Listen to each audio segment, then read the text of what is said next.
안녕하세요. 친절한 금융, 쉬운 경제를 진행하고 있는 SNU 금융연구소의 정승우 소장입니다. 이렇게 화면으로 만나뵙게 돼서 너무 반갑고요. 저희는 사실은 친절한 금융, 쉬운 경제라는 팟캐스트를 한 2년 정도로 진행을 해왔습니다. 그래서 저희 라디오, 오디오로도 많이 들으실 수가 있는데요. 그때는 좀 더 자세한 내용들을 말씀을 드리고 있고요. 그때 연금이나 금융, 생활관 내 금융 정보들을 전달해 드리고 있습니다. 그래서 월요일과 목요일 날 저희가 아침 8시 30분에 업데이트가 되고 있으니까요. 그거 한번 들어봐 주시고요. 요즘은 지금 저희가 진행했던 방송 중에서 40대를 위한 재무관리에 대해서 지금 말씀을 드리고 있는데, 오늘은 대출관리에 대해서 말씀을 한번 드려보고자 합니다. 사실 40대라는 것이 허리쯤에서 이제 아이들 교육비도 많이 증가하고 있고 부동산에 대한 대출도 있기 때문에 사실은 이미 대출 많이 받으셨거나 아니면 대출을 이제 받아야 될지 모르는 어떤 그런 상황이실 것 같은데요. 40대는 그래서 정말 신용관리도 중요할 것 같고 부채관리도 정말 나름 되게 중요한 부분이 될 것 같습니다. 그래서 기본적인 이야기들을 한번 이야기 나눠보도록 하겠습니다. 말씀드린 것처럼 40대는 자녀 양육비라든지 교육비 지출 등과 더불어서 주택 구입 등으로 인해서 부채 규모가 늘어나는 시기입니다. 특히 그래서 통계적으로 보면 30대 대비해서 36.4% 정도 상승하고 있다고 하니까 좀 더 현명하고 신중하게 대출을 관리해야 되지 않을까요? 그리고 제가 그래프를 한번 찾아봤는데요. 가구당 그 금융부채 비중을 한번 봤습니다. 그래서 유형가구 비중과 그다음 위험가구의 금융부채 비중인데요. 가구수 증가는 위험가구가 0.1%포인트 일단 증가했다라는 것이 좀 심각한 것 같고요. 금융부채 비중은 20.2%포인트에서 21.2%포인트로 1%포인트 더 증가했다라는 겁니다. 그래서 요즘 정말 살기 퍽퍽하고 힘들다라는 것을 다시 한번 느낄 수 있는 것 같아요. 그래서 그러면 대출이라는 것이 사실은 최대한 안 받으면 좋지 않겠습니까? 그래서 불필요한 대출을 만들지 않는 생활 습관에 대해서 한번 정리를 한번 해봤어요. 일단 불필요한 대출을 만들지 않는 생활 습관으로는 지출 관리라든지 비상 예비 자금을 좀 관리하는 것이 필요할 것 같고요. 또 의료비를 대비하는 것과 체크 직불카드 만들기가 있는데, 일단 지출 관리 및 비상 예비 자금을 만들기라는 것은 일단은 지출이 너무 많은 상태에서는 신규 대출을 받거나 기존 대출을 연체하는 상황을 피해야 할 것 같습니다. 그래서 지출을 잘 관리하지 못하는 습관을 가지고 있다면 이런 것들을 좀 준비를 하셔가지고 갑작스럽게 빚을 내는 상황이 없도록 비상 예비 자금을 마련해 놓는 것이 좋을 것 같습니다. 비상 예비 자금은 저희가 말씀드린 것처럼 3개월에서 6개월 정도의 생활비를 준비하시는 것이 좋을 것 같다라고 가이드를 드렸는데, 맞벌이는 한 3개월, 외벌이는 6개월이라고 하는데 좀 더 여유 있게 이렇게 준비를 좀 해놓으시는 것이 좀 마음도 편하고 생활하는 데도 좀 윤택하고 여유 있지 않겠습니까? 그런 생각이 들고요. 의료비 대비하기라는 것이 있는데, 제가 아는 지인들 중에서 신용불량자이신 분 중에 한 절반 가까이는 진짜 가족에서 발생된 큰 질병을 포함한 큰 질병에 대한 다른 의료비 지출이 많았습니다. 그래서 생각지도 못한 의료비의 지출은 어쩔 수 없이 대출을 받게 되는 원인 중에 하나입니다. 제일 큰. 그래서 미리 질병과 사고를 대비할 수 있는 보험을 좀 준비해 놓으시는 것이 어떨까 하는 그런 생각이 듭니다. 그 다음에 이제 마지막으로는 체크 직불카드 만들기인데, 사실 요즘은 신용사회라고 하지 않습니까? 땡볕을 내서라도 내가 사고 싶은 것은 먼저 사고, 욜로라고 해서 한 번뿐인 인생인데 오늘을 즐기자라는 생각도 하고 수 있고 이렇기는 한데, 그런 습관보다는 일단은 내 소득 범위 내에서 쓰는 것이 제일 중요할 것 같습니다. 그러려면은 일단 신용카드는 아무래도 미리 내가 어떻게 될지 모르는 상황에서 미리 끌어다 쓰는 거니까요. 그렇지 않고 체크카드라든지 직불카드를 사용하는 것이, 이것은 통장에 있는 딱 있는 금액 한도가에서 바로바로 빠져나가는 거기 때문에 갑작스럽거나 아니면 불필요한 지출을 좀 줄여주고, 내가 그거를 살 때마다 한 번씩 더, 일단 할부를 할 수가 없으니까요. 한 번 더 살펴보게 되고, 그 다음에 따로 가계부를 쓰지 않으셔도 하나의 체크카드나 지불카드 쓰시면은 그 안에서 쭉 요것들을 한번 쭉 리스트, 시나리오가 쭉 뭐 쓰는 내역들이 쭉 나오니까요. 자동적으로 그런 관리가 될 수 있겠죠. 그래서 이제 그런 것들이 일단 불필요한 대출을 만들지 않는 그런 생활 습관이 될 것 같고요. 그 다음에 대출을 혹시 받더라도 낮은 이자를 찾는 것이 좋습니다. 일단 대출이라는 것은 원금 자체가 워낙 크고요. 그다음에 긴 기간을 납입을 해야 돼. 그러니까 갚아 나가야 되는 경우가 많기 때문에 저렴한 대출을 먼저 찾는 것이 중요합니다. 그러니까 뭐 쉽게 집중해서 그냥 가깝게 그냥 상담 받고 바로 대출을 받는 손쉽게 돈을 받을 수 있는 이러한 뭐 전화상으로 해가지고 띠링띠링 해서 그냥 바로 통장에 입금해주는 이런 것이 아니라 조금 번거롭고 힘들더라도 한번 꼼꼼하게 한번 비교를 해서 여러 금융회사의 대출 상품을 좀 살펴보고 내가 혹시 가입하고 있는 보험이라든지 아니면 이런 데서 사실 보험사에서도 담보대출이나 이런 것들은 더 저렴하게 할 수 있거든요.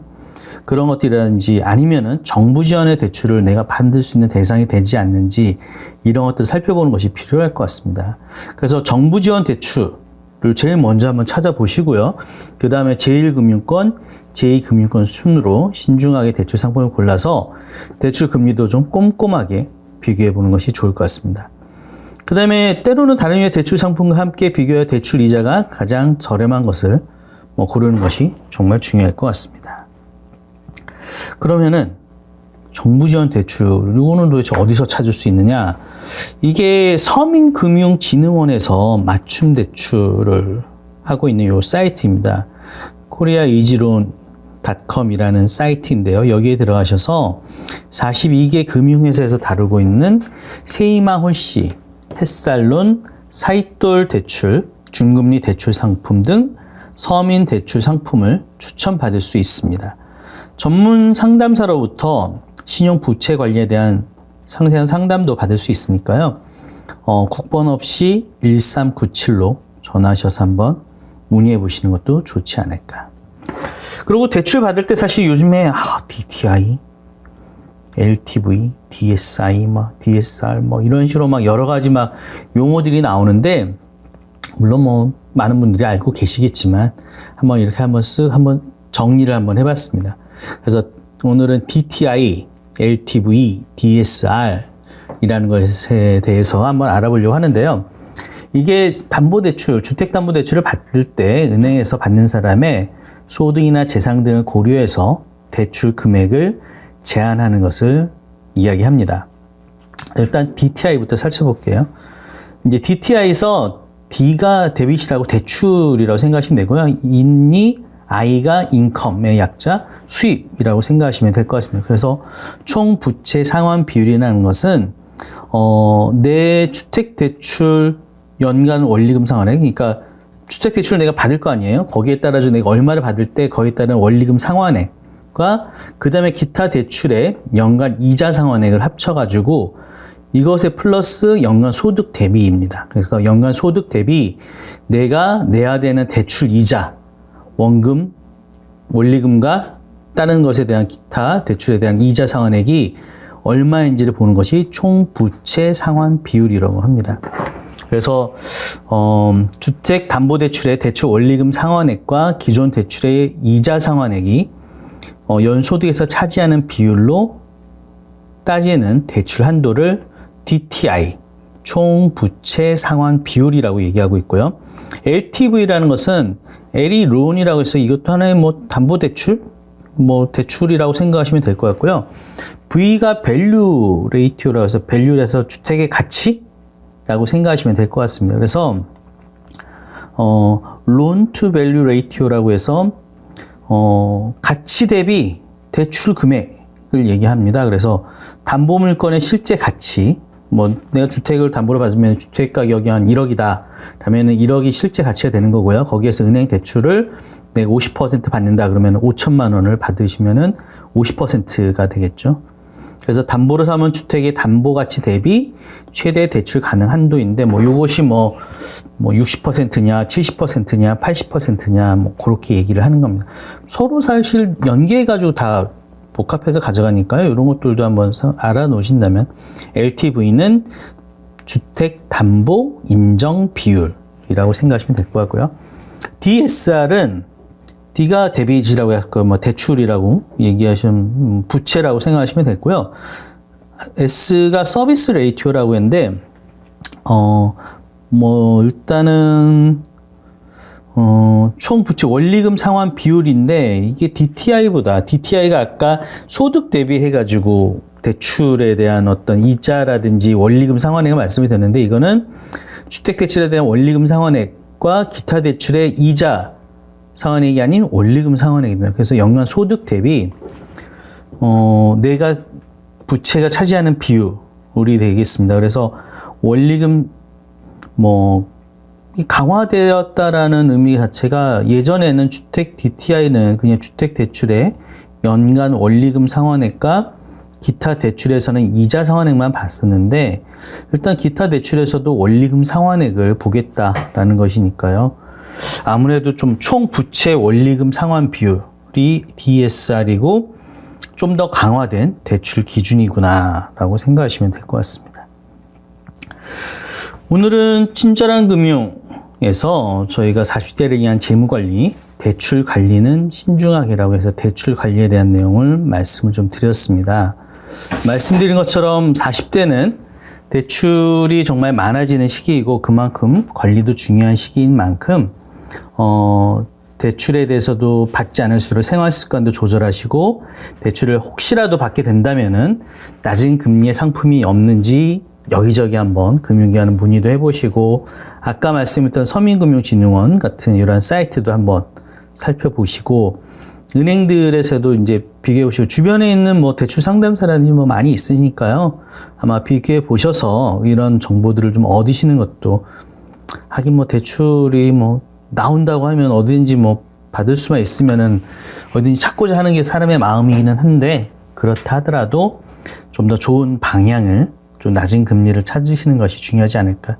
특히 요즘 같은 시기에는 금리가 상승하고 있어서 예전에 변동금리로 받으신 분들이 고정금리로 날 바꿀까 말까를 고민하시는 시기일 것 같은데 또 그런 그 중간에 또 상환하게 되면은 상환에 따른 또 그 수수료를 내야 되는 경우가 있기 때문에 그런 것들도 꼼꼼하게 비교해 보셔서 대출을 갈아타시는 것도 한번 고려해 보는 것도 어떨까라는 생각이 듭니다.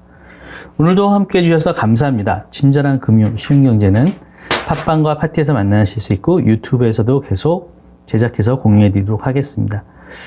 아직은 부족하지만 많이 공유해 주시고 추천도 해 주시고 또 구독도 해 주시면 감사하겠습니다. 감사합니다.